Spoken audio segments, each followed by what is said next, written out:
Good evening. This is the caucus meeting for September 10, 2025.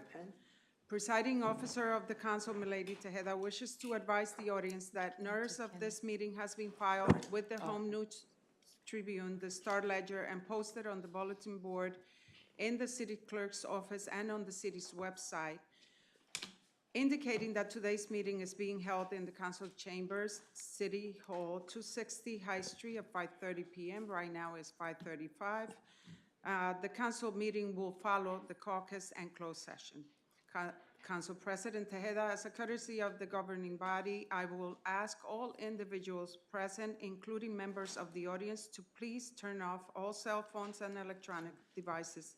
Should you need to make a telephone call, please go out into the hallway and speak in a low voice so as not to disturb the ongoing meeting. Roll call, please. Councilwoman Cruz Batista. Present. Oh, very good. Councilwoman Morales.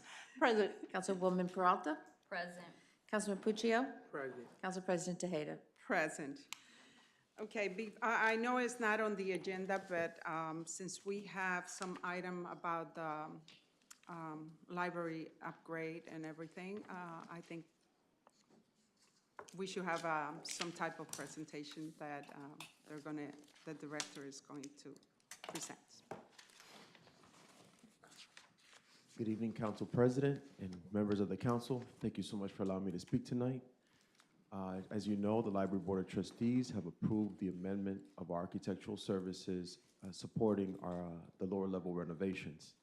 In front of you tonight, we're asking that the council approves the amendment of increasing the renovations to $2.4 million from the library reserves. This is the first introduction of the ordinance on the agenda tonight.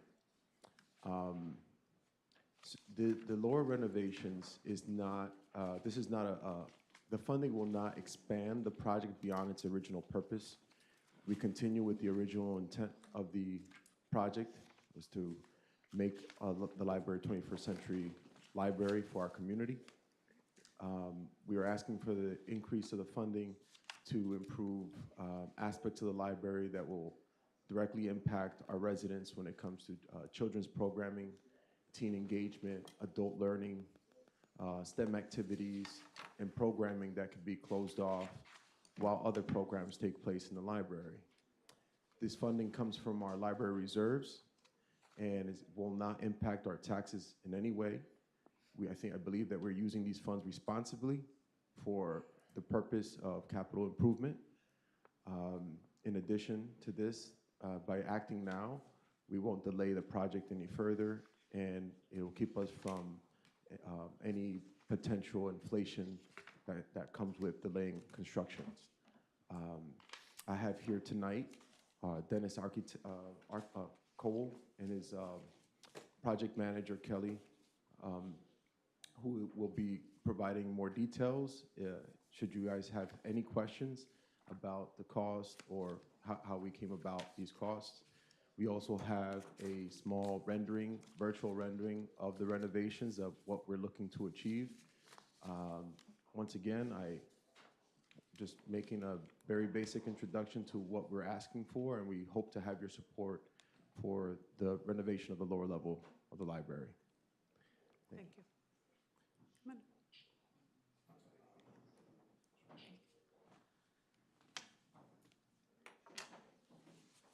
So you want the presentation? Yes. You can come to the mic, please. I'm Dennis Cole, principal of Dennis Cole Architects, and we're grateful to be on this project because we've been designing public libraries for many years, and we do historic preservation work as well, and this combines them both, and so we're glad to serve you. Actually, it can't. I'll have to do this. I have to be able to see what I'm Okay. myself. You want to come inside and maybe? This is good Look because at it. You can look? I could see you, yes. Okay. So this is the after photo of the lower level improvements. If any of you have been down there, and there's not a lot of reason to go, there's a children's room, but the rest of the lower level is mostly staff areas and storage and utilities. And we looked at that and we said, you know, this could be optimized. And so this uses every square inch of the lower level. The history is you got a $1.5 million grant. And then the board came up with a wish list, also in cooperation with you guys, of what you would like to do. But nobody knew how much you could do for 1.5 million. So we were hired to do the estimate. And we did an estimate, and we found out, hey, to improve the lower level fully and beautifully is 2.7 million. To do the upper level is about 1.5 million. So you add those two together, and it's a large amount of money that you didn't have. You had 1.5.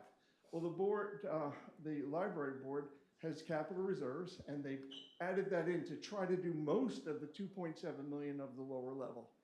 And maybe with good bidding, a good bidding climate, we might be accomplishing more of that 2.7 million with 2.4 than at the moment we're estimating, meaning right now we're conservative. So the upper level is another grant we're going for. If we get it, it'll be matched by the library board again from their capital reserves. And so it would be another 1.5 million. And what that virtually does is add some enclosed rooms. Right now, it's a totally open plan. There's no place for a computer lab. There's no place for students to do homework. There's no place for tutoring other than it be out in the open. It also makes other improvements, lighting. The circulation desk right now is in the middle, and it's awkward, and the staff wants to have a workroom, a place to retreat. So that's the overall picture. We also have like a fly-through rendering of the lower level, if you'd like to see it. It's in 4 clips because they're large files. If you could hit play, can you do that? This is the entrance to the lower level. This is an after photo. This is how it may look with all built-in casework, activities, a table there where there are boxes of, say, puzzles, boxes of crayons. You can pull the activities out, work on that table. So it's an idea of organizing and also creating little zones, computer areas, little play areas, reading areas, and adding a ramp, which allows us to access the rest of that lower level, which previously was not ADA accessible. This is student art. We interviewed the kids. We interviewed the kids, and they said this is something they wanted. To the left will be the new program room, which is now a storage room. And to the right, well, that's a little reading area, and forward ahead is a parent reading area where a parent could read a book to a child, a grandparent could read a book to a child. So then we could go to the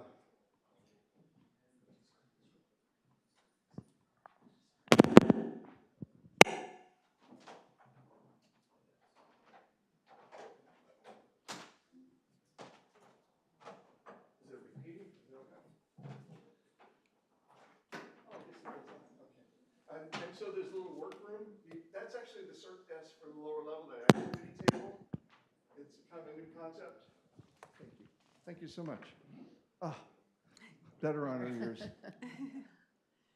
And now we can cancel that, go to the next slide, and because this is just a repeat. We're outside in a little alley, and this is how one way that half the people enter the children's room. But we're relocating the entrance to what was once an employee entrance, more centralized. And what that does for us is allows us to add 2 new toilet rooms, which really don't exist downstairs, at least not accessible, to the right. To the left, we'll show you later, these tables come down in their workstation, a maker space, so to speak. And forward ahead is the program room. We'll go in there in a second. It's also, the adults can use this meeting room. It's all on schedule. This is the archive area. We create a little gallery so we can display some of the history of Perth Amboy, which is fascinating now that I've been involved in the project. I talk about it all the time because it's kind of interesting how the Revolutionary War hinged around here. And now back into the children's room from that same main entrance. You can go to archives, you can go to the children's room, you can go to the program room. And as we turn to the right, it's the second way into the program room, which are these doors on the right. And we're reusing some of the old doors, the history, where we can. I think we go to the next slide. Now we go into that program room, which, remember, is primarily a children's program room. It'll hold about 49 people, maybe not comfortably. That's the code limit, 49. It'll also have, through that door there will be a prep area. So sink and refrigerator, so if the kids are doing crafts and having crackers afterwards or juices, all of that is kept cold, but in an ancillary space. Also the media closet for controlling the sound and lights will be behind that door. Now we go into the makerspace. Those tables have folded down, which we showed you before. Some roll-out tool cabinets with supplies in it, and a small area to work with parents on rector set kind of things, or today, robotics.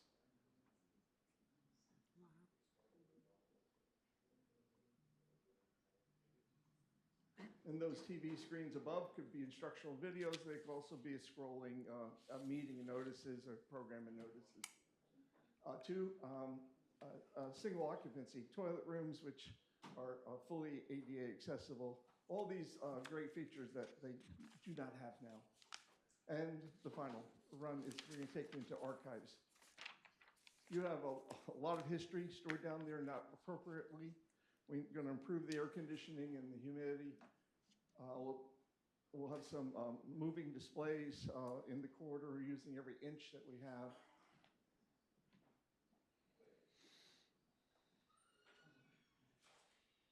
Now the archives, we're using mobile shelves on the left. You just saw a glimpse of them. We're going to restore the original shelves with the ladder and put archival materials out on there. There will be the microfiche reader, but also digital readers, and a nice workspace to do research on the materials, and displays for maps and other things. And that glare is because there's all windows. There's a lot of light down in that archive room, even though it's buried half a level down. So we'll put UV protection on the windows and take advantage of it just being a beautiful room. I think now we'll take you to the staff area. Not as exciting, but to them, it'll be nice to have that little prep area, storage. That door goes to the meeting room.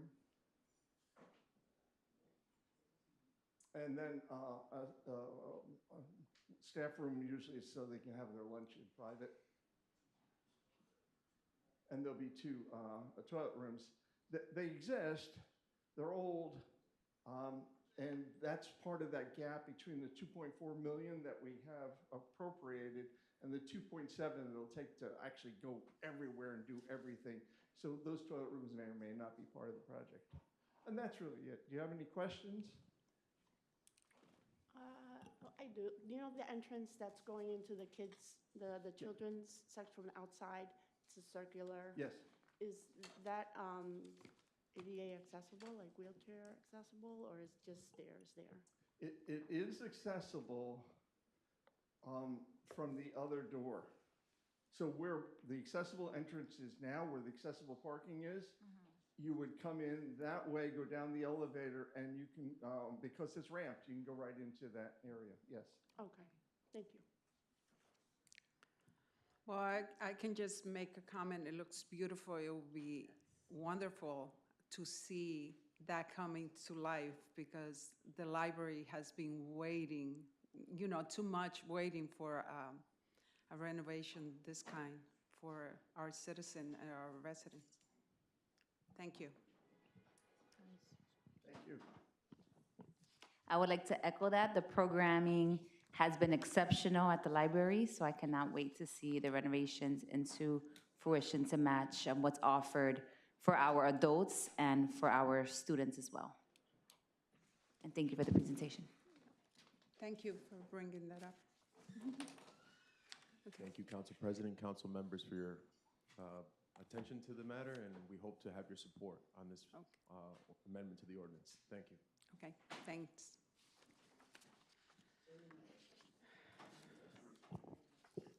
Okay. Ordinance, public hearing, 3 minutes maximum per speaker per ordinance. Number one, an ordinance of the City of Perth Amboy to amend an ordinance entitled, an ordinance designating restricted parking spaces for use by handicapped persons, ordinance number 380-85, and amendments, adopted July 2nd, 1985, also known as Chapter 255A of the Code of the City of Perth Amboy, and this is about deletions. Number two, an ordinance of the City of Perth Amboy, County of Middlesex, New Jersey, to amend an ordinance entitled Streets and Sidewalks, ordinance number 121-76, adopted December 12, 1976, as amended by ordinance number 537-91, adopted April 16, 1991, also known as Chapter 386 of the Code of the City of Perth Amboy, and this is about sidewalk construction and repair inspection fees. Number three, an ordinance to amend an ordinance entitled Vehicles and Traffic, ordinance number 194-78, as amended, adopted September 19, 1978, also known as Chapter 414 of the Code of the City of Perth Amboy. And this is in reference no turn on red on Smith and Goodwin intersection. Number four, an ordinance to amend an ordinance entitled Property Maintenance, ordinance number 646-92, as amended, adopted November 16, 1992, also known as Chapter 335 of the Code of the City of Perth Amboy. Agenda, public comment. Citizen may address the council on any matter on the agenda which does not have its own scheduled public hearing. Citizens shall be permitted to speak once for a maximum of 3 minutes. Minutes. Council meetings, September 9 and 25, 2024, October 9 and 23rd, 2024, November 13, 2024. Bids were received on August 7, 2025 for the following: Convery Boulevard Trend Repair Project. I guess we only received one, and it was Roman E&G Corporation, $694,477.50. Reports. Jill A. Goldie, CFO Controller, submitted the following: investment report for the month of July 2025, revenue and appropriation status report as of July 2025, current fund, water, wastewater utility, parking utility, harborside marina utility. Check register report for July 2025, and the total amount of $11,067,176.74. And report of bond sale held on August 14, 2025. Fallon Barczewski, tax collector, submitted the report of collection for the month of July 2025. Ordinance, first reading, no public discussion. Number one, an ordinance of the City of Perth Amboy in the County of Middlesex, New Jersey, amending the description in Section 1 and providing a supplemental appropriation of $645,000 for ordinance number 2160-2024. Finally adopted May 22nd, 2024. Number two, an ordinance of the City of Perth Amboy, County of Middlesex, New Jersey, to amend and supplement an ordinance entitled Peddling and Soliciting, ordinance number 572-91, adopted September 17, 1991, also known as Chapter 317, Peddling and Soliciting, Article number 1, Peddler of the Code of the City of Perth Amboy. Number three, an ordinance of the City of Perth Amboy, County of Middlesex, New Jersey, to amend an ordinance entitled Vehicles and Traffic, ordinance number 194-78, as amended, adopted September 19, 1978, also known as Chapter 414, sick of the code of the city of Perth Amboy, and this is about stop and intersections. The ordinance of the city of Perth Amboy, County of Middlesex, New Jersey, amending and supplementing the city of Perth Amboy Development Regulations and Zoning Ordinance, Chapter 430, with respect to the term definitions. Resolution R 358-925, authorizing the insertion of revenue in the calendar year 2025 budget pursuant to NJSA 48:4-87, Chapter 159, PL 1948 for the NJDOT SRTS Design Assistance Grant in the amount of $169,292.78. R 359-925, authorizing the insertion of revenue in the calendar year 2025 budget pursuant to NJSA 48:4-87, Chapter 159, PL 1948 for the National Opioid Settlement in an additional amount of $95,820.69. R 360-925, amending the 2025 capital budget and six-year capital improvement program and authorizing the filing of same with the Division of Local Government Services. R 361-925, authorizing the city of Perth Amboy to participate in the national opioid settlements reached with Purdue Pharma and the Sackler family. R 362-925, authorizing accumulated leave of payout for Frank Zeck in the amount of $56,722.43 based on separation from service on August 1st, 2025. R 363-925, authorizing accumulated leave payout for Michael Melendez in the amount of $9,949.99 based on the separation from service on May 17, 2025. R 364-925, adopting the Personnel Policy Manual for the City of Perth Amboy revised as of September 10th, 2025. R 365-925, authorizing a contract with T&M Associates to provide professional engineering services associated with scope and fee estimate for design and CA/1 service associated with the city's 2025 Road Improvement Program Phase 6 in an amount not to exceed $199,000. R 366-925, authorizing change order number 1 to the contract with Turco Golf, Inc. for the upsize doghouse manholes from 48 inches to 60 inch to meet site requirements. R 367-925, authorizing a refund in the amount of $75 to Oren Maidenberg, a tenant, for the return of his key deposit for 2 keys with Perth Amboy Harborside Marina. R 368-925, authorizing the city to enter into a memorandum of understanding with the Middlesex County STEM Charter School for the use of school resource officer in the Perth Amboy Public Schools. Council Yes. President, I got a question. I know in the original, when we were trying to work out an agreement with the Board of Education,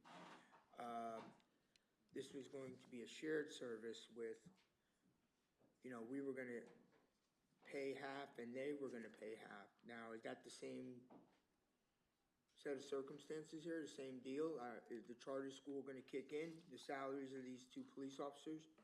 I see the chief is shaking his head yes. Okay, All right, that's come on good. up. And the second may- thing is, the second question to that would be, is that the charter school is a freestanding school. It's not part of the Perth Amboy public school system. Perth Amboy Public Schools is the schools that, you know, the high school, McGinnis, Shell, right? That's the Perth Amboy Public Schools District. Now, I think it should read a Perth Amboy Public School because the charter school is public. And it stands by itself. It's not part of the Board of Education, but it's also not part of the County Board of Education. It's just its own entity. So it kind of throws me off when it says Perth Amboy Public Schools, Oh, yeah, I see what you're saying. right? Yeah, I see what you're saying. I mean, if there's a better definition than that, I mean. No, you're saying it's not a Perth Amboy public school. Right, it's not a So Perth, that shouldn't be there. right.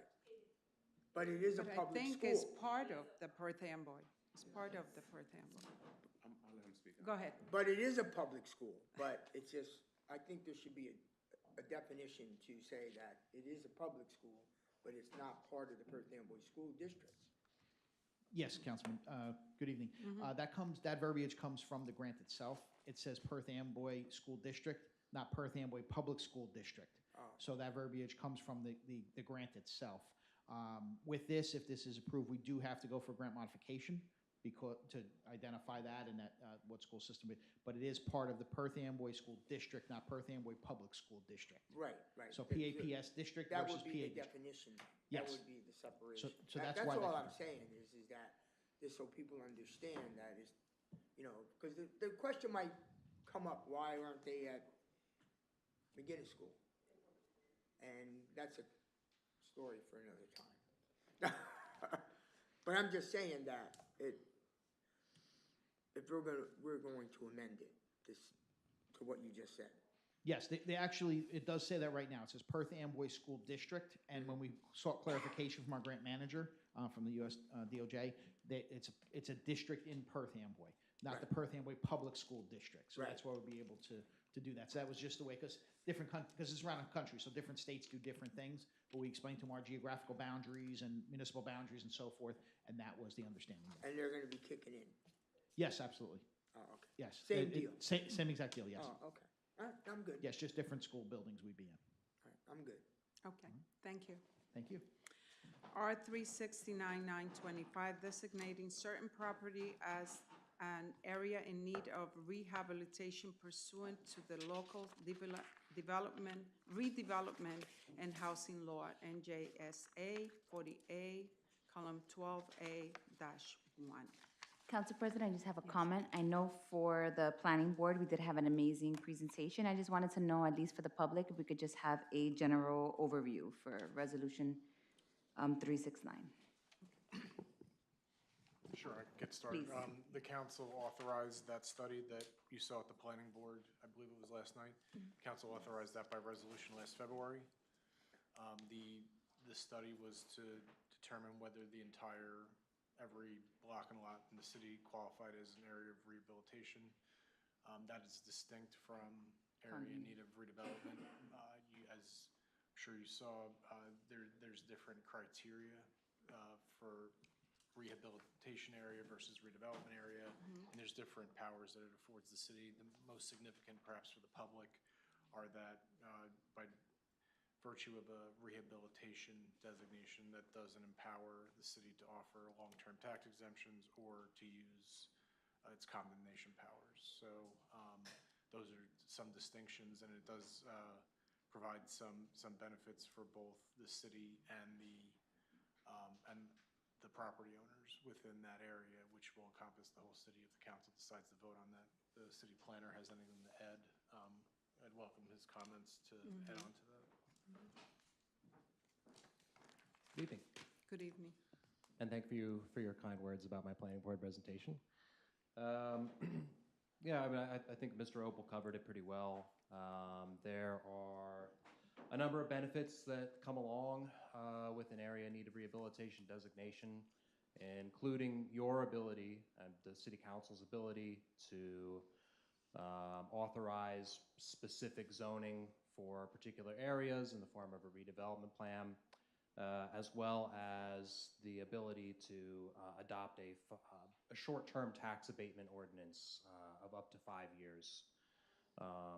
Those tax abatement ordinance can take a very wide range of shapes and sizes and purposes. Just to echo Mr. Opal's comments, to be very clear, this is different from an area in need of redevelopment designation in that it would not authorize a payment in lieu of taxes agreement or a pilot agreement. It does not authorize the condemnation of any buildings. It doesn't authorize any demolitions. There are a certain set established of the local redevelopment and housing law that establish criteria for whether or not properties qualify. In this case, we met 2 of those 6 criteria, that being an excess of 50% of the housing stock throughout the city being older than 50 years in age. In this case, we found of all the residential properties throughout the city, approximately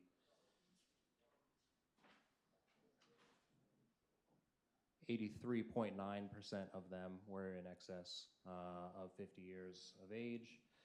And that a majority of the water and sewer system throughout the city is in excess of 50 years in age and in need of substantial repair and maintenance, which, after confirming with the Middlesex County Water Affiliates of Perth Amboy and Luis Perez Jimenez, unfortunately, much of our sewer and water system, a majority of our sewer and water system is close to 100 years in age and has not received any significant upgrades since its installation in the early 1900s. So I'm happy to address any other specific questions you may have about the qualifying criteria or the reasons that you may wish to do so. I'd also like to emphasize that any of the tools that this designation would avail you to would require separate action apart from this designation by you all, the City Council. So if you wish to pursue a 5-year tax abatement ordinance or a redevelopment plan, it's a change to the zoning parameters for any given property, those would come before you. So the implications are significant for this body. But this is solely concerning whether or not the city as a whole, in this case, meets this criteria, which I found it did, and the planning board concurred with our recommendations the other week. Can you go over about how do they, like an area of rehabilitation, what will be the criteria for them to qualify for it? Or how do you go about that?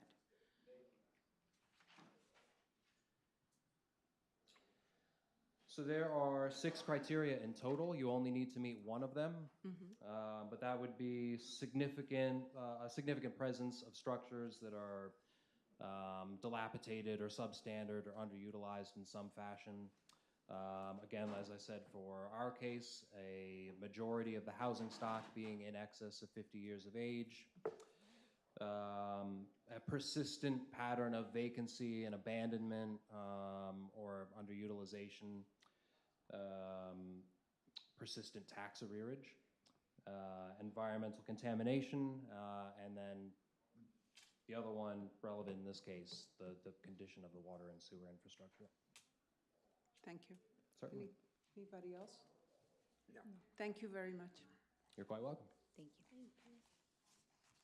R 379, 370-925, authorizing settlement of workers' compensation litigation entitled Mildred Cardona Valle versus City of Perth Amboy, CP number 2018-20595, in the total amount of $10,000.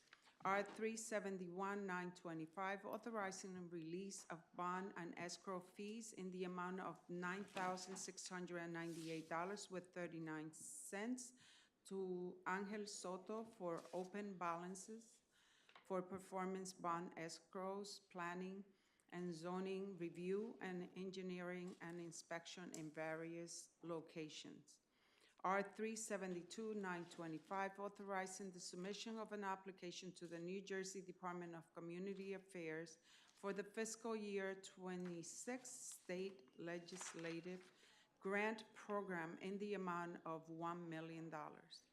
R 373-925, accepting the Neighborhood Preservation Program, NPP, Year 5 Strategic Implementation Plan and funding in the amount of $125,000. R 374-925, authorizing submission of an application to the New Jersey Urban Enterprise Zone Assistance Funds for the Success Bound Program in the amount of $50,000. R 375-925, authorizing submission of an application to the New Jersey Urban Enterprise Zone Authority for the Urban Enterprise Zone Assistance Funds for the fireworks and 250th anniversary celebration in the amount of $250,000. R 376-925, authorizing up to 60 days of pay injury leave for Police Officer Julius Madam through December 2nd, 2025. R 377-925, authorizing submission of an application to the Middlesex County 2026 Program Support 1 Grant Program for the annual Waterfront Festival. R 378-925, authorizing submission of an application to the Middlesex County 2026 Capital Grants Program for the Art Gallery Sound and Lighting Improvement Program. R 379-925, authorizing change order number 1 to the contract with Colliers Engineering and Design, Inc. in the amount not to exceed $24,500 for Riverview Park. R 380-925, authorizing contract with Suburban Consulting Engineering, Inc. for professional land surveying, engineering, and environmental services associated with Convery Boulevard, safety improvement survey, geotechnical engineering, environmental permitting, bid phase, and construction support services in the amount not to exceed $149,500. R 381-925, accepting the bid and awarding a contract for the Convery Boulevard Trench Repair Program to Roman E&G Corporation in the amount not to exceed $694,477 with 50 cents. R 382-925, adopting changes to an existing deferred compensation plan pursuant to the final Internal Revenue Code Section 415 regulations, Pension Protection Act of 2006, the Heroes Earning Assistance and Relief Tax Act of 2008, and the Worker, Retiree, and Employer Recovery Act of 2008. We also have an add-on, which is Resolution 383, 925. Resolution of the City of Perth Amboy County of Middlesex, New Jersey, authorizing the submission of an application to the New Jersey Urban Enterprise Zone Authority for Urban Enterprise Zone Assistance Funds for a seasonal clean team project in the amount not to exceed $200,000. We have some communications. Many communications. And we have closed session resolution R 357-925, authorizing a closed session at the September 10, 2025 council meeting to discuss the following. Number 1, workers' compensation litigation, Mildred Cardona Valle versus City CP number 2018-20595. I need a motion. Move. Second. Councilwoman Cruz Batista? Yes. Councilwoman Morales? Yes. Councilwoman Peralta? Yes. Councilman Puccio? Yes. Council President Tejeda? Yes. Public portion, 3 minutes maximum per speaker. There's an error there. Per speaker, I need a motion to open to the public. Move. I need a second. Second. All in favor? Aye. Against? Okay. State your name and the address. Joanny Sanchez, 603 Charles Street in Perth, Amboy. So I came a few months back, I believe either June, for my dad. I'm requesting to be accommodated for handicap parking because we live in a street where it's a bar in the corner, the school there, it's a lot of transit on Hall Avenue. It's hard for us to find parking, and he is disabled. He has a full amputation, so I'm trying to see if you guys can make that accommodation because I believe you guys are the only one that can help. I have all the forms here that I have sent through the emails. I sent a couple of emails, nobody got back to me, so I decided to come back to the meeting to see if someone can help me with this. And I'm really sorry we haven't gotten back to you. I kind of had feedback from maybe 2 or 3 members. I'm waiting for everybody to kind of Okay. give me, once I get all the response, I'll get back to you with Okay. a recommendation. Okay, good. I don't know if you want to keep the copy or you already have it, probably. We have it. We Okay. have it from the email and I'm sorry, everything. this is Okay. Charles Street? Charles Street. Right. Yeah. Thank you very Thank much. you so I'm much. sorry Have a good that day. it has been taking so long. Okay, thank you. Have a good day. You too. Watch it, it might arrest you for having that flag. Why? Take my chances. Good evening, council members. I'm Sharon Huberman. I'm a resident residing on Cornell Street. I'm just going to read this letter. You'll get a copy, Council President and the Business Administrator. Dear honorable members of the Perth Amboy City Council, I am writing this letter with a heavy heart knowing that an event called Perth Amboy Day is scheduled to occur on September 13, 2025, which is supposed to be a celebration for everyone who calls Perth Amboy home, where members of the community can connect with local organizations, businesses, and nonprofits by visiting their information table, is an event which will not include our civic and political organization because we have been prohibited from participating. While many towns are inclusive of all organizations, regardless of creed, politics, age, etc., our town, through the office of the mayor, is prohibiting our participation under the guise of wanting to have the event as nonpartisan. There is no such notion of nonpartisan in Perth Amboy, where other events and life itself renders politics at all levels. What is most disconcerting is that in a community that seeks to learn about how to vote, where to register to vote, how to opt out of voting by mail, or information about the candidates that are running to represent them, etc., the residents of our town will be negated the opportunity of such valuable information by our not-for-profit political and civic organization because of government overreach. I hope you consider that America was founded on liberty and freedoms endowed upon us by our Creator, where all men are created equal and shall not be infringed upon, silencing the voice of speech or freedoms to assemble. By not allowing our Perth Amboy Republican organization to participate in Perth Amboy Day, in which we submitted an application which showed no such restriction to participate, the denial is tantamount to silencing our speech.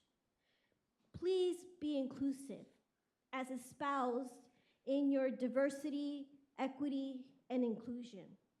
And I would greatly appreciate a response by the council members, as I'm not sure if you know of the situation, hopefully by this evening, and hopefully you will consider us and approve us to participate in Perth Amboy Day. Warmest regards, Sharon Huberman. I am the chair, the municipal chair of the Perth Amboy Republican Organization.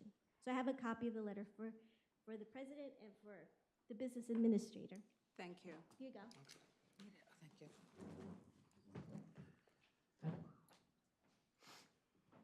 that's for the council president and the business administrator. Thank you. Very nice, Sharon, very nice. Anyone else? Go ahead. Good evening, everyone. I'm Delano Perez, Perth Amboy. Thank you for the 3 minutes. That's gonna hurt you politically, believe it or not. First of all, to clear the airwaves here, this city council here is gonna face some very serious problems. There's people out there, they wanna embarrass you, big time. They can't wait. They're like vultures. Because the city has a lot of problems. You know what it is, I know what it is, some things you cannot talk about, I understand that. Some things you have to keep it confidential for good reasons. But very soon, we're gonna have a new governor, doesn't matter who. Doesn't matter who's gonna be the governor. They're gonna make you clean up your own backyard. No more running to Trent.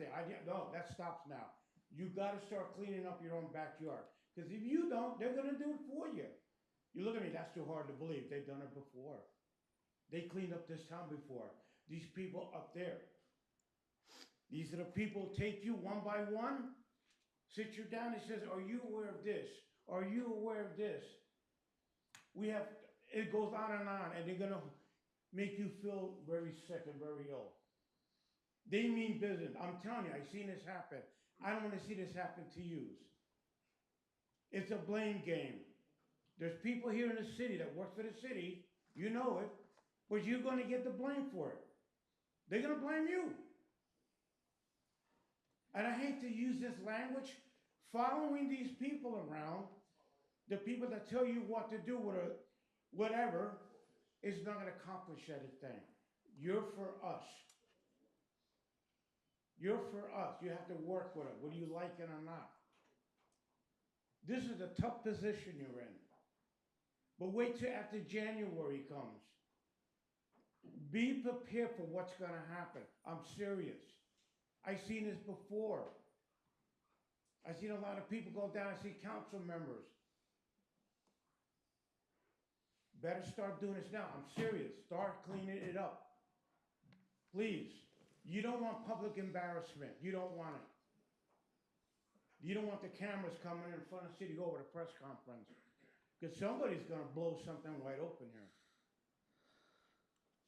Forget about the mayor. I respect him. I know he's the mayor. Forget about it. You have a very important job to do.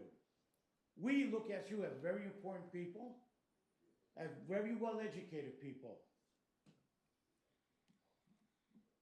Let's stop. Let's start paying attention to what's going on here. Believe it or not. Take it for what it's worth, what I'm saying. I'm telling you, trust me. I've seen it happen before. Thank you. Anyone else?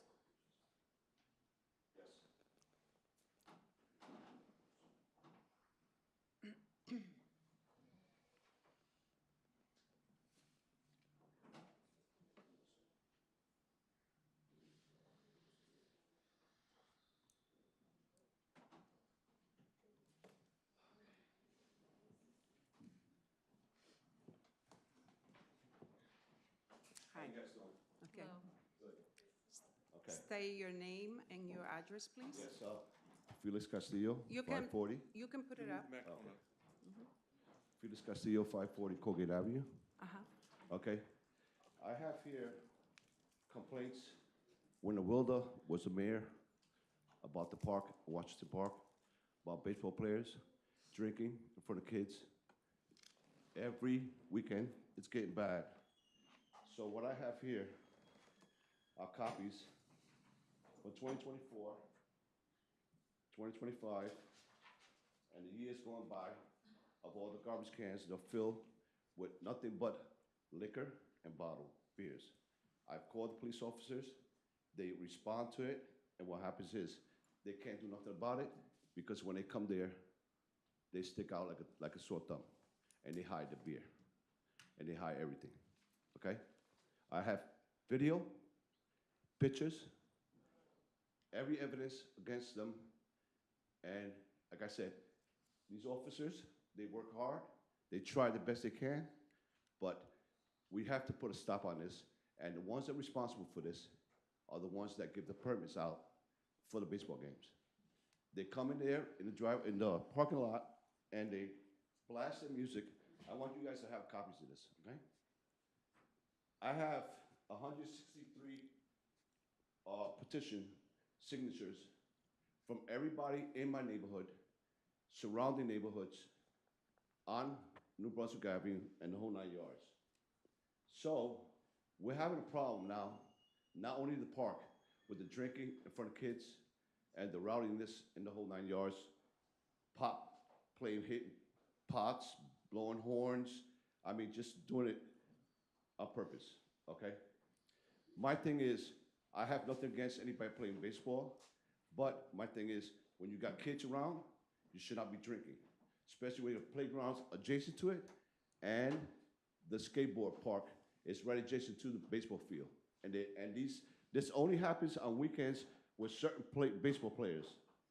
I don't know the teams offhand because I can't get a clear shot with my cameras, but eventually you guys are gonna see on the pictures, the date that I took the pictures of the garbage cans full of them, okay?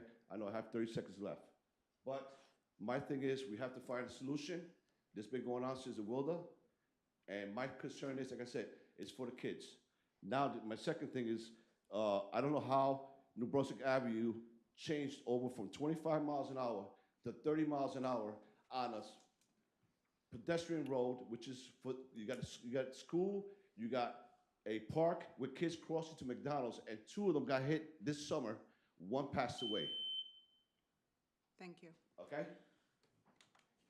Anybody else? I want you guys to have a copy Okay. of this, please. Mr. Akil, you want to get that? This is petitions.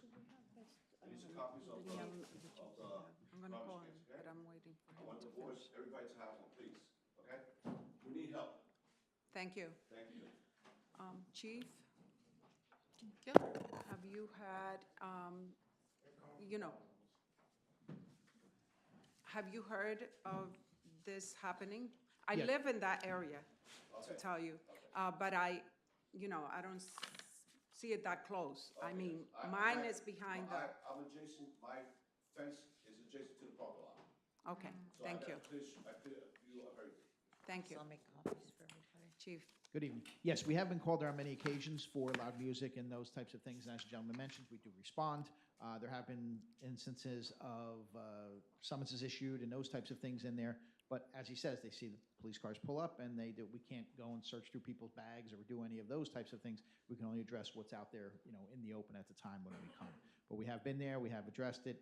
I have had some conversations with Director Ortiz with respect to them policing themselves as being, responsible athletic teams and they sign the waivers and they sign everything at the beginning saying that they're going to do and what they're going to do and, risk suspension. And actually, I believe there were a couple of games that we canceled because of some things that were going on. But the director knows a little bit more about that but I know we were set up to do be at some of those games and then they were canceled. So I don't know if they were rescheduled or what have you, but because of some of the issues, and I believe they're also changed to some different fields also. Okay. I think this is something that we have to keep an eye on it. It's just like the resident said, that, that area is for kids. And there's a lot of kids around that Yes, area. absolutely. We have the basketball court, we have everything else around there.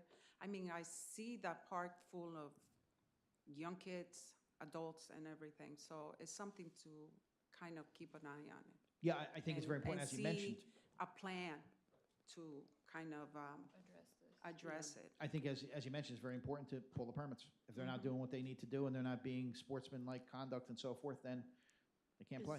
I mean, Is that's. Mr. Ortiz here? Uh-huh. No, right? No, he's not. If you see the copy that I forward, and everybody that's in charge of the park has a copy of that. Okay. And I never got back to them. Okay, They sir. never emailed me back. We got it. Right. Okay. So Thank we you. have like a number of complaints that have been coming in to the police department that we can share with Mr. Ortiz, and then that way he can make a decision whether these teams or whoever it is that's doing this can be either suspended from playing if they so happen to get caught, you know, it has to stop. You know? We have to find a way to make it sure that it is enforced, that, you know, we have to find a solution on how we can really prevent it from happening and, you know, from continuing to happen.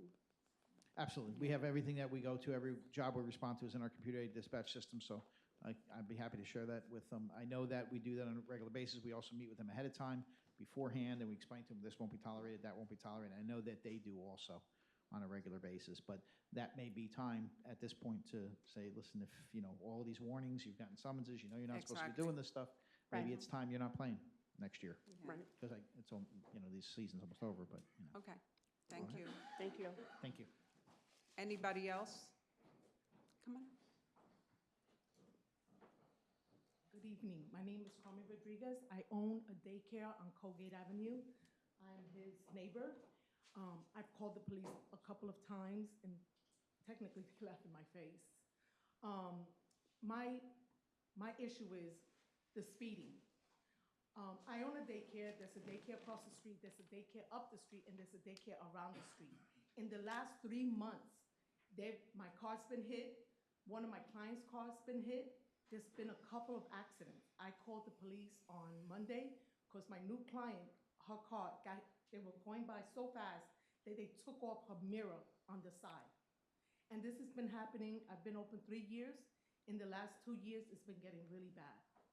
And also the noise, I called the police. I went out there and I talked to the police, and they just told me there's nothing they can do about it. There's no time limit. I literally, on the weekends, I get up in the morning with my husband and I just leave and I come back at night. It's just really getting out of hand. I'm worried about my children. I'm worried about the children in the community. This is really important. The kids, even on the daycares, the parents come in. It's getting really bad. It's getting bad between Colgate and New Brunswick. And all you can hear is all the noise all the time. My kids sometimes, they're trying to sleep on their nap time, and you hear the cars running, like speeding through Colgate. And it's unacceptable. It's not fair for us homeowners, and that's my business. My next door neighbor has one up the street, around the corner, and it's just, I just don't want a child to get hurt or a parent trying to bring in their kids into my business and get hurt because these cars are speeding. It's unacceptable. And I really wish that you guys would really come up with a solution and a plan to really help us with the park area, because it's really getting out of hand. It really is. And it's been for a couple of years now. It hasn't, this year, it got better for a little while, and then it just started all over again. And if you could please help us, we need the help. The older people that are retired, us business owners in the neighborhood, we all need to be helped. Because if you guys don't help us, who's gonna help us? I've been here 24 years. I left from New York to come over here. I don't wanna have to leave here again. I don't wanna have to leave. So please, can you please help us?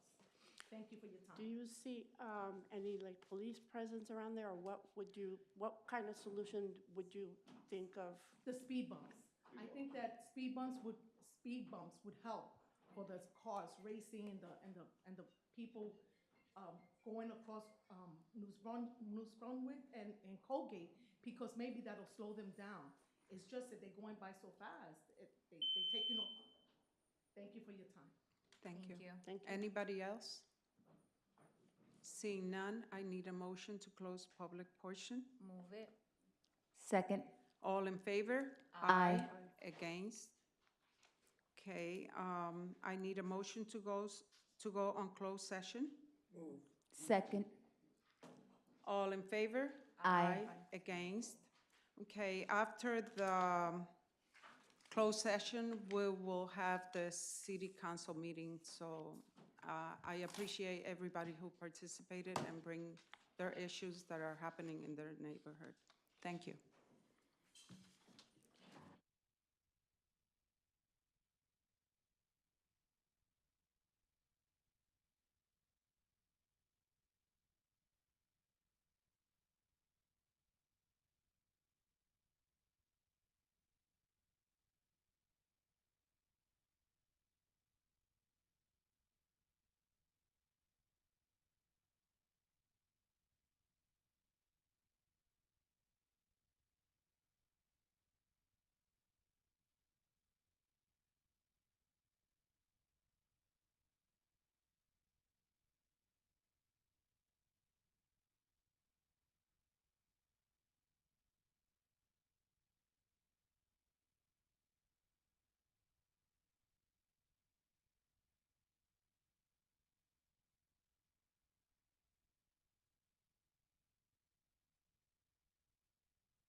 read this.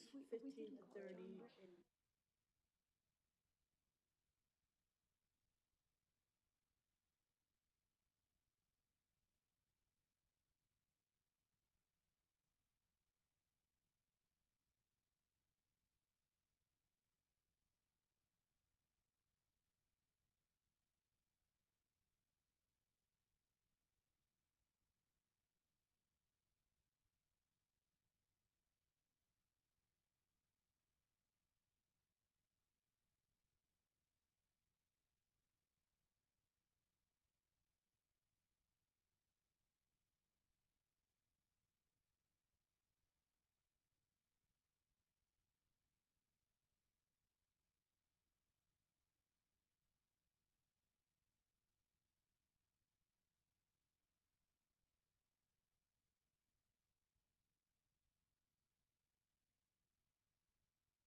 It's closing up when because it's all small.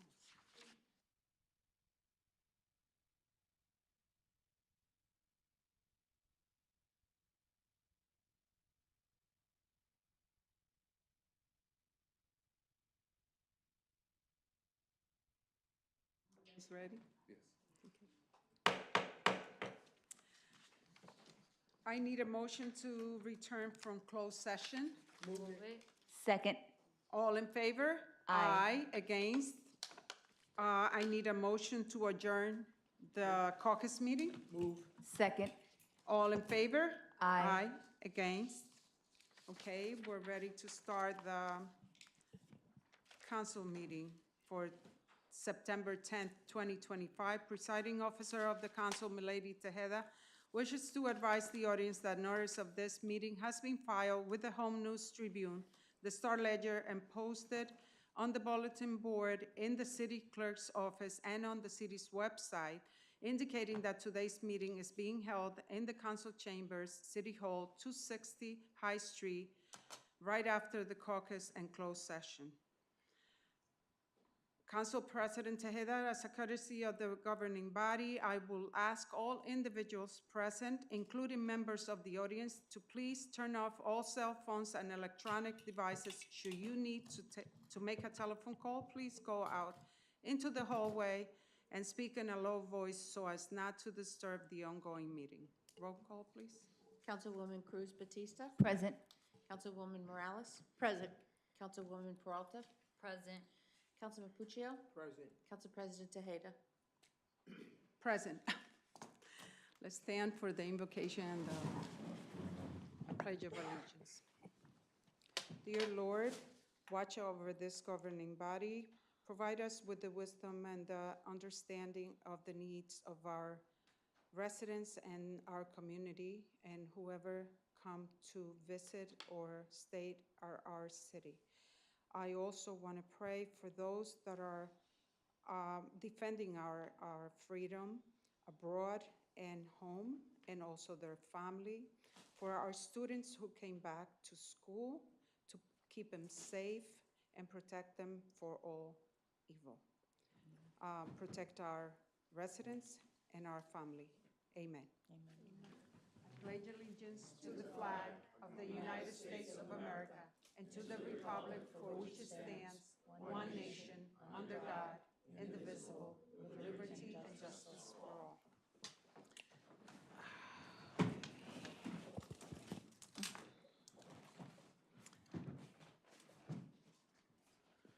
Ordinance, public hearing, 3 minutes maximum per speaker per ordinance. Number 1, an ordinance of the City of Perth Amboy to amend an ordinance entitled, an ordinance designating restricted parking spaces for use by handicapped persons. Ordinance number 380-85 and amendments adopted July 2nd, 1985, also known as Chapter 255A, of the Code of the City of Perth Amboy, and this is about deletions. I need a motion to open to the public. Move. Second. All in favor? Aye. Against?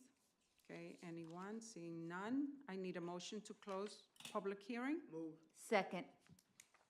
All in favor? Aye. Against? I need a motion to adopt. Move. Second. Councilwoman Cruz Batista? Yes. Councilwoman Morales? Yes. Councilwoman Peralta? Yes. Councilman Puccio? Yes. Council President Tejeda? Yes. Number 2, an ordinance of the City of Perth Amboy County of Middlesex, New Jersey to amend an ordinance entitled Streets and Sidewalks, ordinance number 121-76, adopted December 12, 1976, as amended by the ordinance number 537-91, adopted April 16, 1991, also known as Chapter 386 of the Code of the City of Perth Amboy, and this is about sidewalk construction and repair inspection fees. I need a motion to open to the public. Move it. Second. All in favor? Aye. Aye. Against? Seeing none, I need a motion to close public hearing. Move. it. Second. That was All in Stacy, favor? Madam Clerk. Aye. Aye. Aye. Against? I need a motion to adopt. Move. Second. Councilwoman Cruz Batista? Yes. Councilwoman Morales? Yes.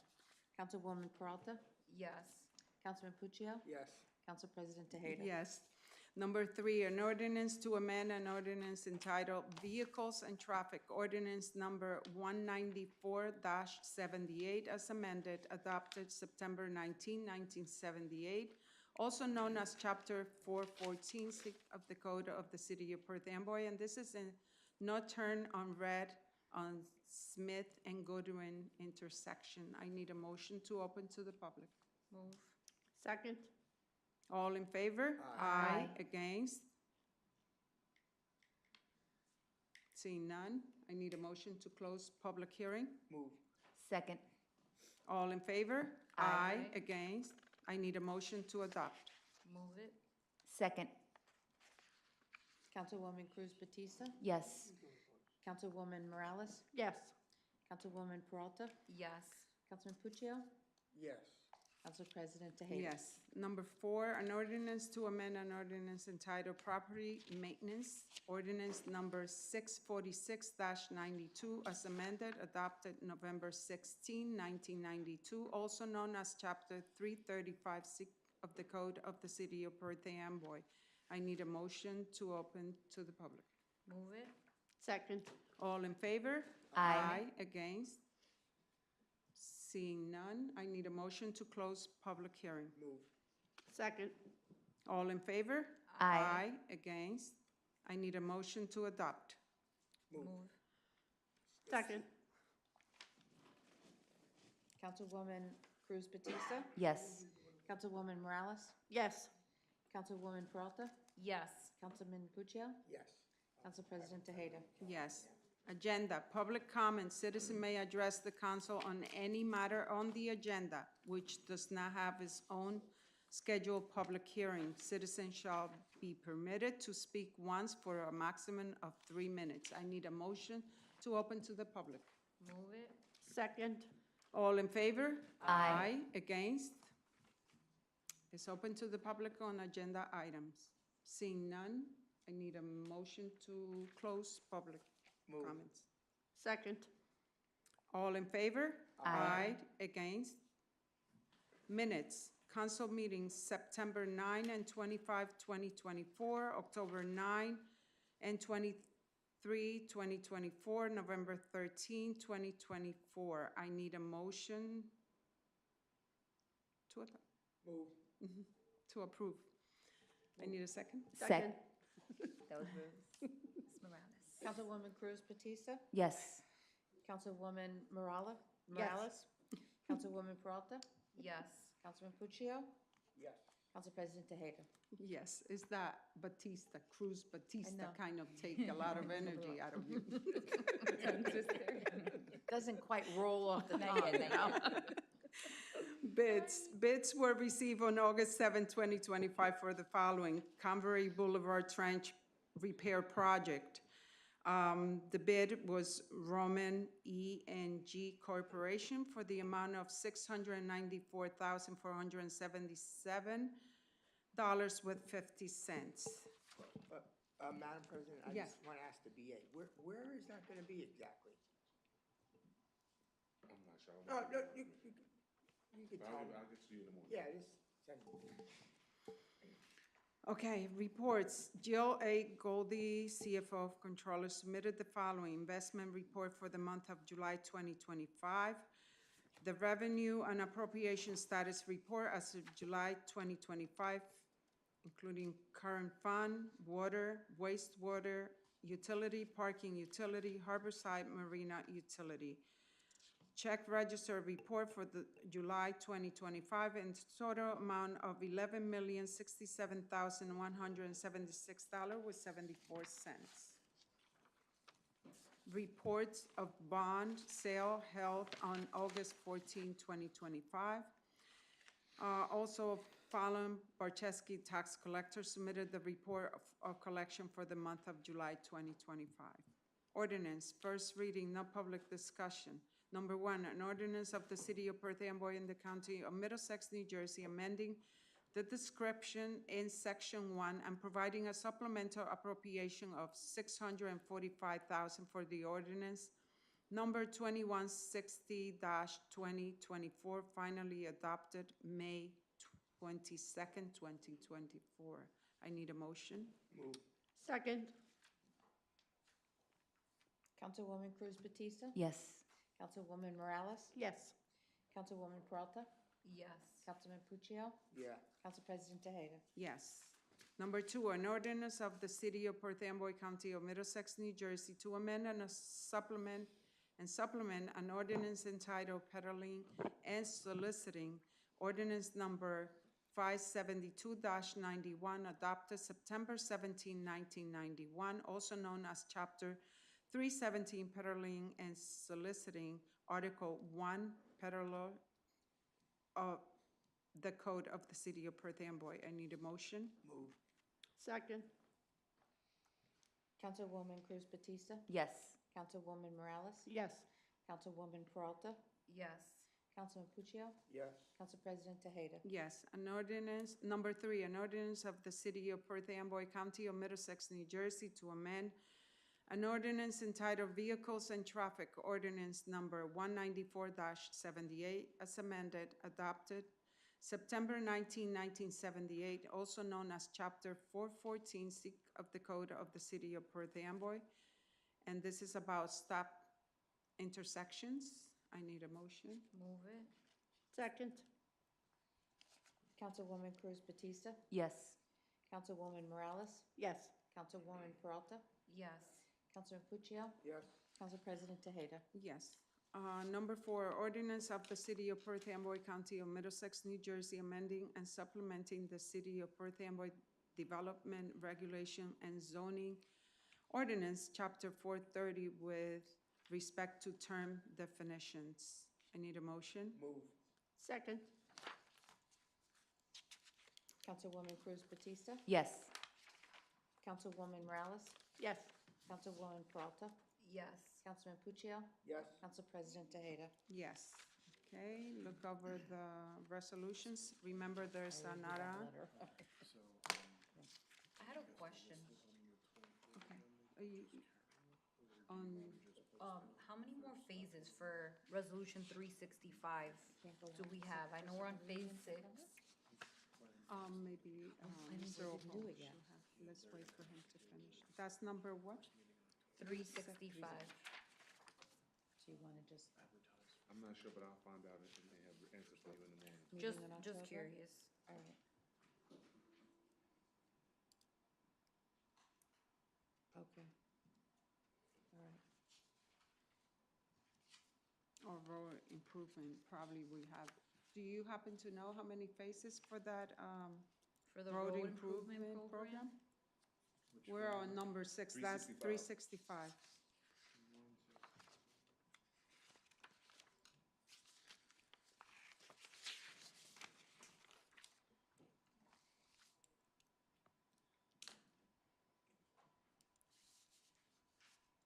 Is it in the Fresno?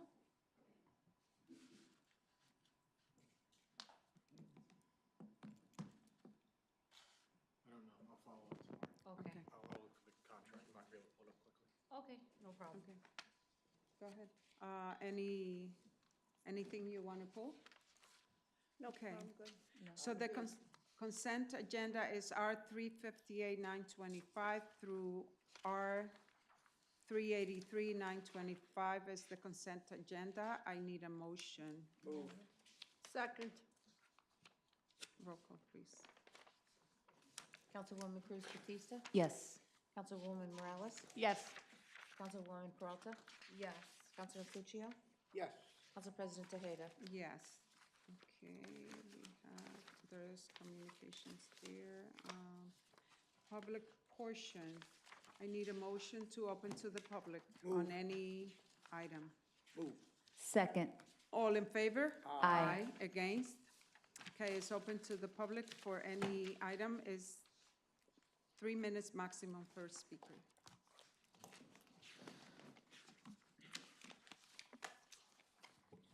Hi, good evening again. My name is Sharon Huberman. I'm a resident of the city of Perth Amboy. I just wanted to follow up with my letter that I submitted to you for your consideration. Have you been able to make a decision? Because ultimately, if you evaluate the application itself, as when we applied for Perth Amboy Day, there were no restrictions as to what the organizations are, number one. Secondly, when I pulled the resolution that you all passed to have Perth Amboy Day, it was only limited to the scope of the road closures. There also was no restriction. When you pull up the official events for Perth Amboy Day, it also does not state restrictions to the type of organizations. As a matter of fact, it says local organizations, very general.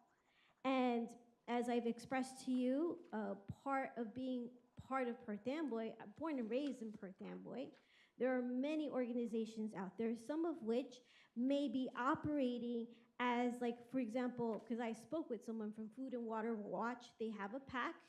If they were to apply, they would want to support their candidate, give out information about the candidate. But in our regard, our focus was mostly to impact about the voter registration, the opt-out, the mail-in ballots. We're recruiting poll workers because we want to have equity at the polling locations. And this is all information that could be at our booth. So going back, you know, the nonpartisan, the council voted for a referendum where the town chose to be from nonpartisan to partisan, but yet you're not allowing an organization that's both civically minded and political, yes, it is, to participate.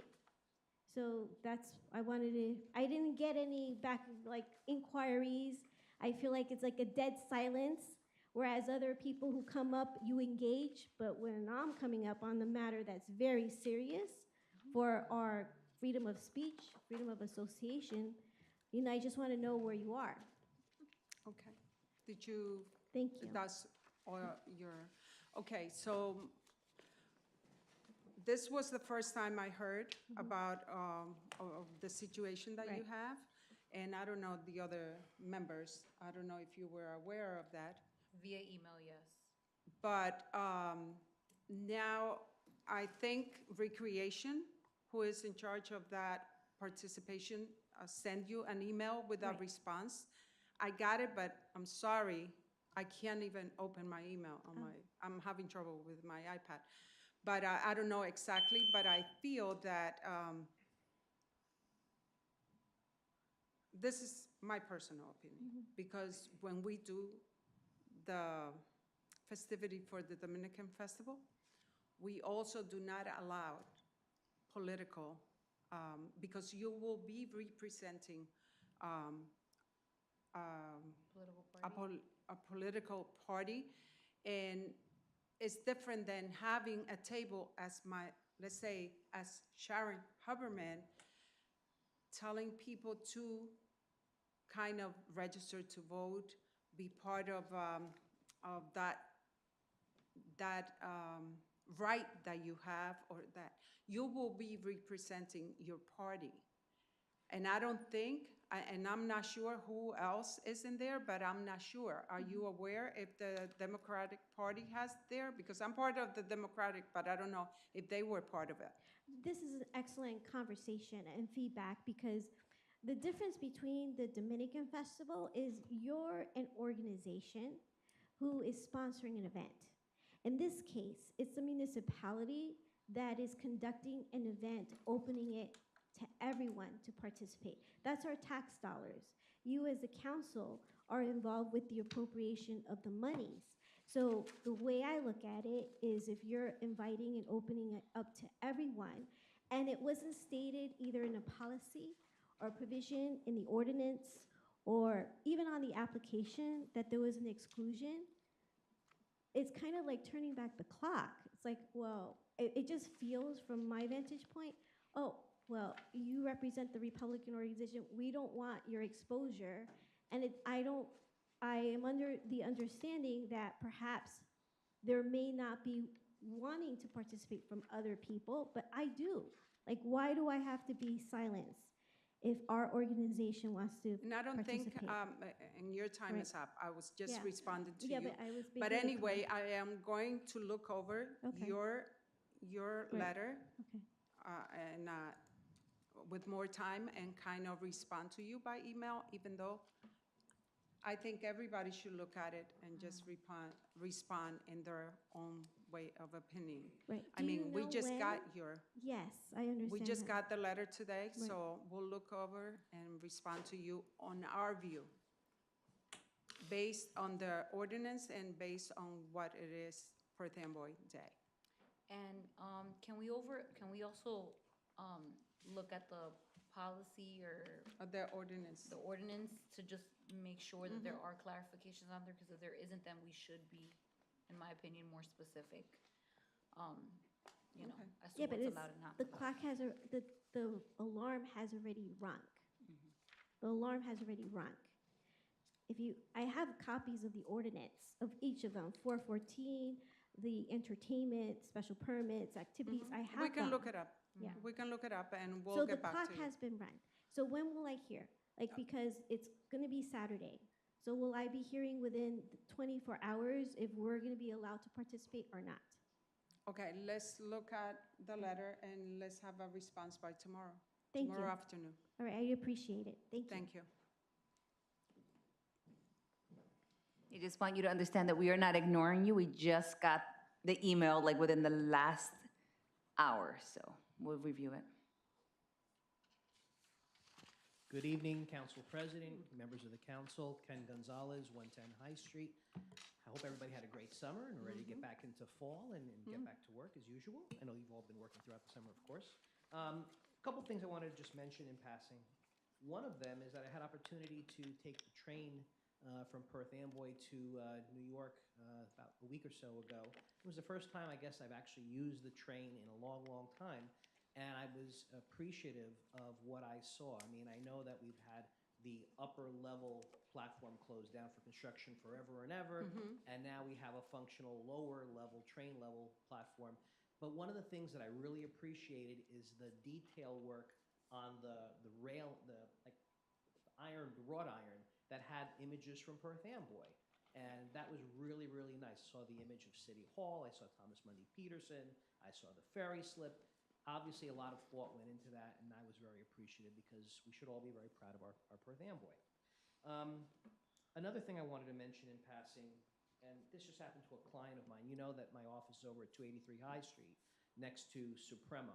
And a bunch of parking spaces, I don't know, 10 or 12 or so have been designated for city employee parking there. And they're stenciled on the ground in red, city, and that's all it says, city.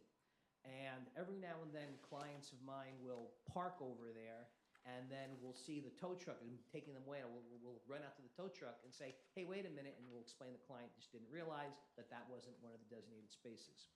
I would suggest respectfully that perhaps the city could consider re-stenciling so it's a little bit clear, because one of the things the client said to me, I saw it said city, but I just thought that meant free parking. If it said city employees only, it would be a lot more obvious than just city. I City's agree. really Mhm. vague, and I respectfully ask that we consider, I mean, the time that it would take to fix that and the cost would be so minimal and so easily fixed, it will be a benefit to the people who live and work and shop in Perth Amboy. Third thing I wanted to mention, by now, many of us, certainly me twice, have been stuck in that crazy traffic trying to get into Perth Amboy from Woodbridge, where we have that huge crack in the road. And by now, it's been widely reported. So if you haven't had the pleasure, quote unquote pleasure, of being stuck in it, you've seen it reported. I don't think the city has at this point reported it widely to the people that live here. There's no nixle notice that I've seen or anything. Maybe I've missed it, but I would respectfully ask, if you haven't done it, you may want to issue something for the people that use it on a regular basis, because it's going to, I understand, be closed for several months, and that's going to be a huge issue.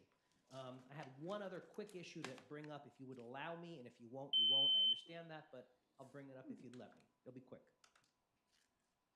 How quick? 30 seconds or less. 30 seconds? Yeah. You got 30 seconds. I can do Go 30 ahead. seconds. Go ahead.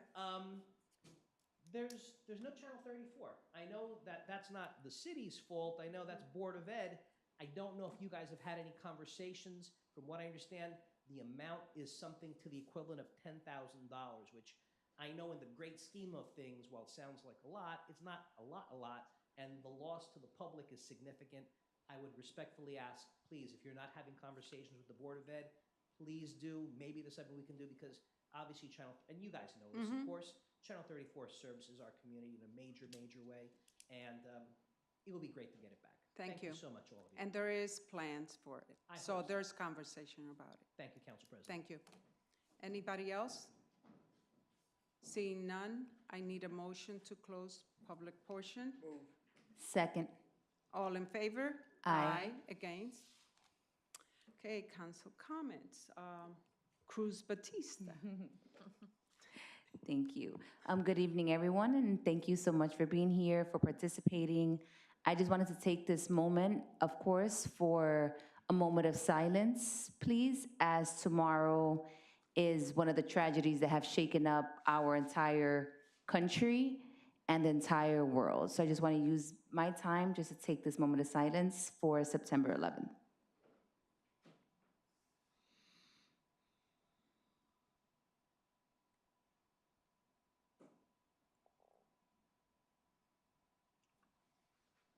Thank you very much. And of course, as always, look on our city's websites for upcoming events. I know that Councilwoman Morales does a great job recapping events as well. But have a good evening, and once again, thank you all for being here. Thank you. Councilwoman Morales? Yes, thank you for everyone that was here who participated. Just wanted to say summer's over, unfortunately. School has begun.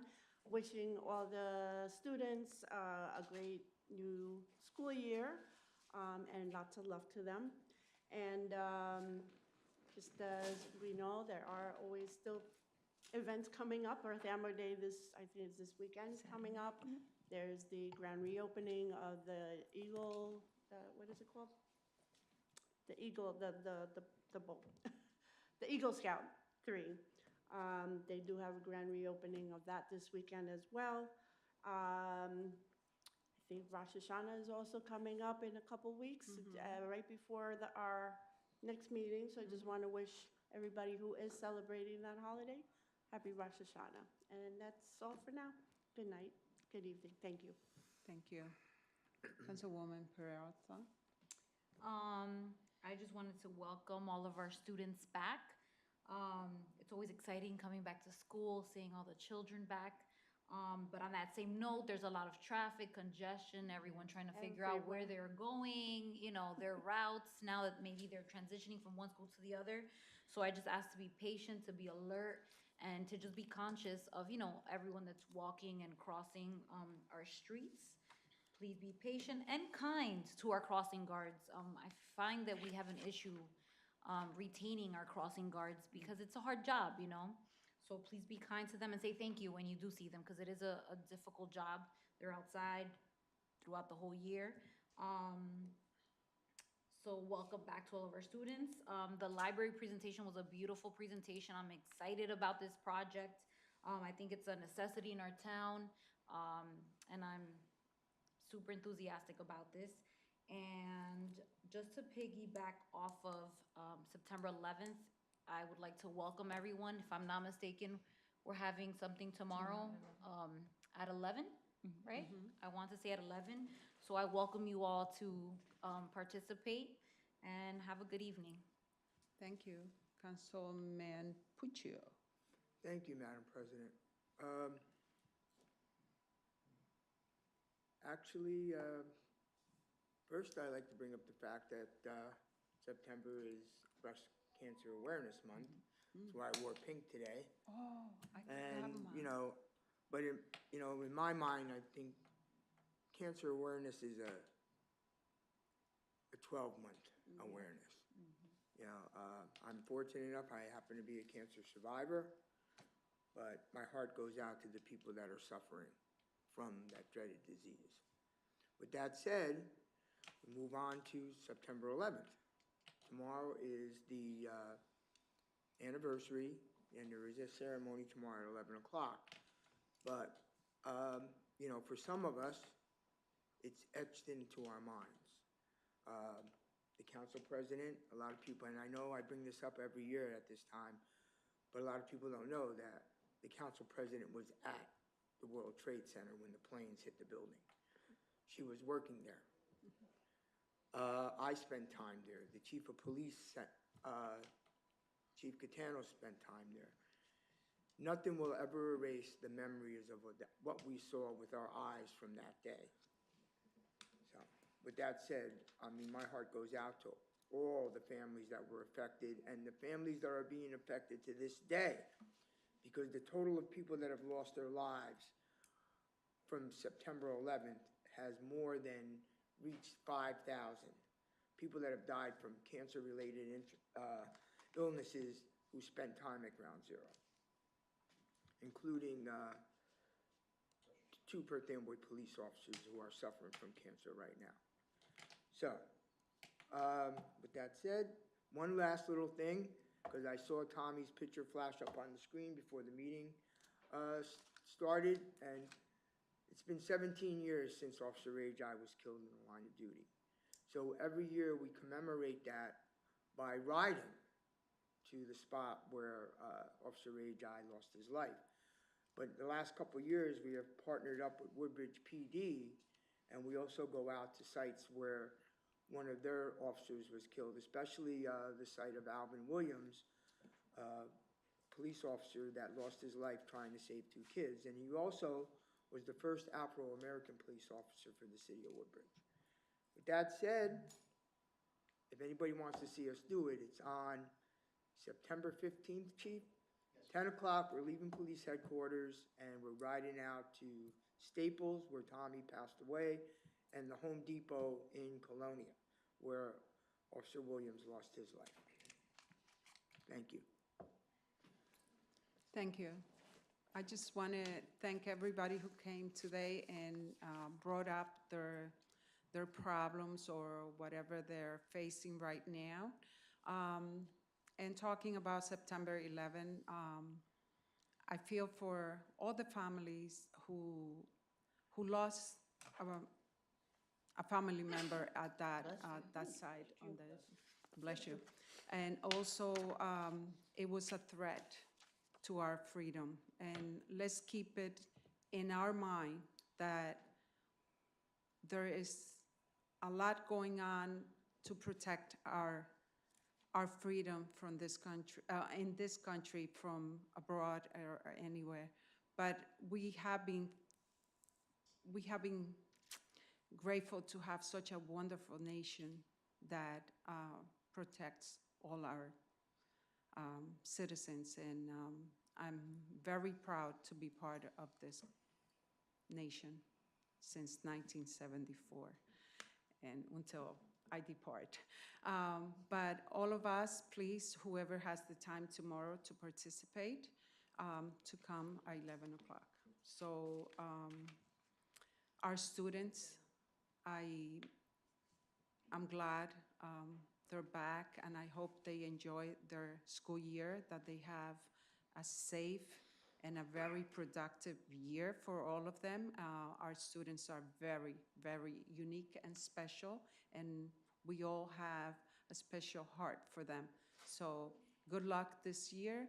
Good luck to their parents.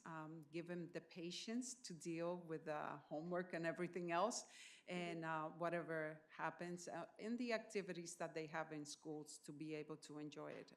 I think that's one of the things that I missed the most when my kids participated in different activities in school, and you go here, go there. At the moment, you don't even think how quickly they grow, and they kind of, you don't have that anymore. So enjoy your kids, enjoy your family, and have a safe evening. I need a motion to adjourn. Move. Second. All in favor? Aye. Against? Okay, have a good evening, everyone. I have a question. You know,